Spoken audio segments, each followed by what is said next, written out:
علامہ عبد الرحمن صفوری اور امام غزالی اور دیگر محدثین نے ایک نہیں دو نہیں کئی حدیثاں جمع فرما کے یہ ثابت کیتا ہے انسان تو علاوہ کچھ جانور بھی جنت میں جائیں گے۔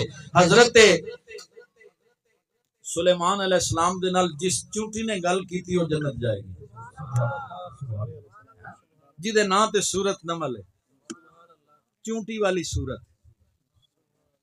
اور حضرات ساڑھے نبی دی اونٹنی ڈاچی جنت جائے گی جس تے حضور نے سواری کی تھی۔ عیسیٰ علیہ السلام دا دراز گوشت جنت جائے گا، یا اصحاب کہف دا کتا جنت جائے گا۔ یہ حدیث وچ نام نے جنہوں نسبت پاکاں دی بخشے پاویں کتا ہوئے بیٹھا کسے غار دے ہوئے تھے۔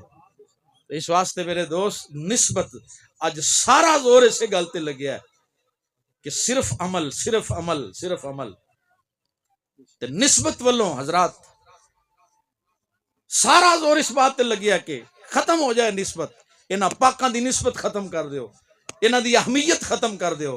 لیکن میں کیا تو کس طرح اہمیت ختم کر سکنا ہے؟ اللہ کریم تے خود بے نیاز ہو کے اعلان فرما رہے الا ان اولیاء اللہ لا خوف علیہم ولا هم یحزنون۔